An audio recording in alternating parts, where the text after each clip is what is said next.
What's up everyone, Lion Roar here, and happy October! We have a new Hero of the Month in Empires and Puzzles. It is UTHRAGAN. And I love this guy, and I hate this guy. So of course, I'm gonna do a breakdown and analysis. Let's dive in.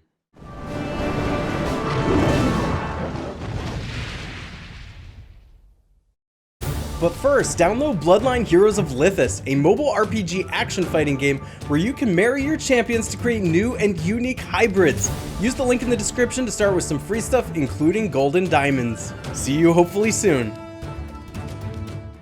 Alright, so my bipolar love-hate relationship with UTHRAGAN begins with the art. As you well know, I have a great appreciation for good art in games like this because I'm a collector as much as I am someone who enjoys playing the game for the strategy. And what I love about this art is that it is weird, it's unique, and it's got this real vintage feel to it. And at the same time, it's like, what is this? What are they going for? Like, what is the theme here? What does this have to do with anything else? And like, it seems clear to me that they've probably moved on to their, well, actually probably moved past their B tier artists for this. I don't know. It starts out with a style I'd kind of like to see and has moved way beyond that into something I do not want to see. So yeah, let's take a look at the rest of the hero, because the art you can deal with if it's a good hero. Is it a good hero? Let's find out. We have a hero who is of course purple and part of the barbarian class. Not one of the better classes. It just doesn't make much of a difference in the game. But it actually is kind of thematic with what UTHRAGAN does, which we're going to get to in just a moment here. Resist mana generation stopping is its passive. This character has an innate resistance against status ailments that stop mana generation. That is actually also thematic with what he does. And then we have resist poison. This character has an innate resistance against poison, which I think would be really important if we get a bunch in the mirror match all going against each other, but I don't think we will. Anyway, I do have the max power preview on because I always like to answer the question, if we put all the resources into leveling this guy to the max, is it worth it? So we've got 1220 attack, 950 defense, and 2209 HP. When we turn that off, that's 929, 741, which is not high in this day and age, and 1610 HP. I think that as far as the base stats go, this is looking like a glass cannon where you get a high attack stat but low defense. Might die kind of easy. I think with the special, we're going to want that HP to real high, so I can deal with a lower defense as long as the HP is really high. This is a pretty high HP, but I'd like to see it higher. So Venomous Claws is the special at very fast speed. I do like to see that. I'm a very big fan of very fast speed when you can put mana equipment on and basically get it to go off with just 2 matches. Deals 150% damage to the target. That is nothing. Nothing. At least the attack stat's pretty high, but that's 150% to one target. That's tickling it. Okay, the target and nearby enemies receive 573 poison damage over 3 turns. The caster absorbs 100% of dealt poison damage as health.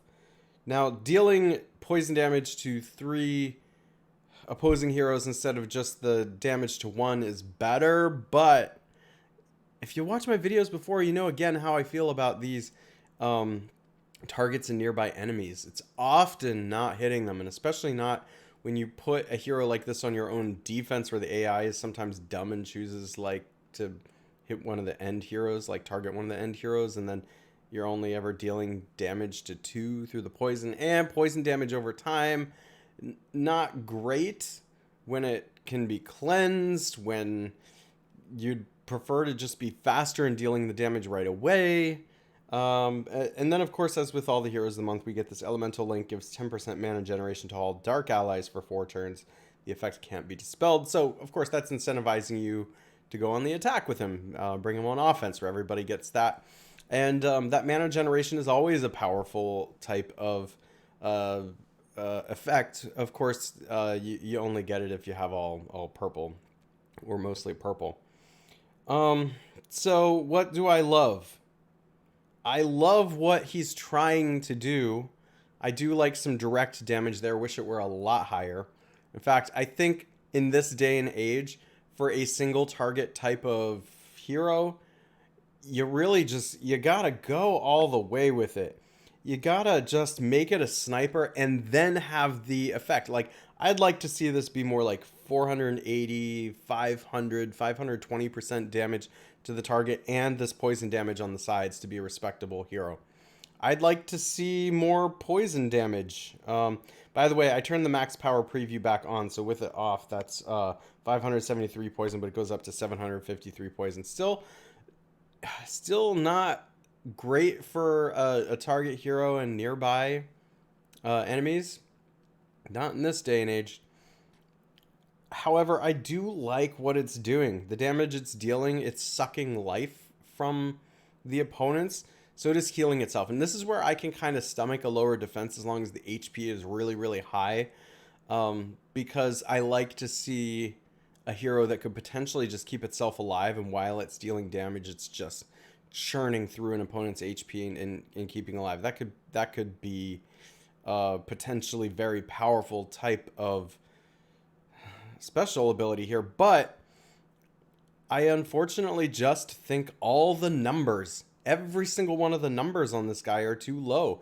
So while I like what it's doing, while I think it's a really cool special and a really fun effect, they just made the numbers on everything way too small. All of the base stats are like too low for a guy like this. All the direct damage is just way too low. The poison damage over time, too low. I want to like it, but I can't. I can't even think about where I would use him on a team. I certainly wouldn't put him on defense, where he risks not actually hitting 3 opponents. He is better for offense, I guess, in wars and, he's already very fast, so you don't use him in the very fast wars or tournaments. I just don't know what you use him for. He's not great against Titans unless you're trying to fill out like a team of 4 or 5 purples and you just want that mana boost. And, the tile damage is relatively high. This is not one of the first heroes I would go for against a Titan, but if you don't have many 5 stars, it could be fine. I don't know. I think they started with a really good idea and just didn't go strong enough. So for that reason, I'm giving him a D. And I'm sad about that because I want to give him a higher grade. I want him to be better. And he's just D for disappointing. So that's what I think, but let me know what you think. Put your thoughts in the comments. If you enjoy videos like this, make sure to like, subscribe, and hit that bell notification, and I will catch you in the next one.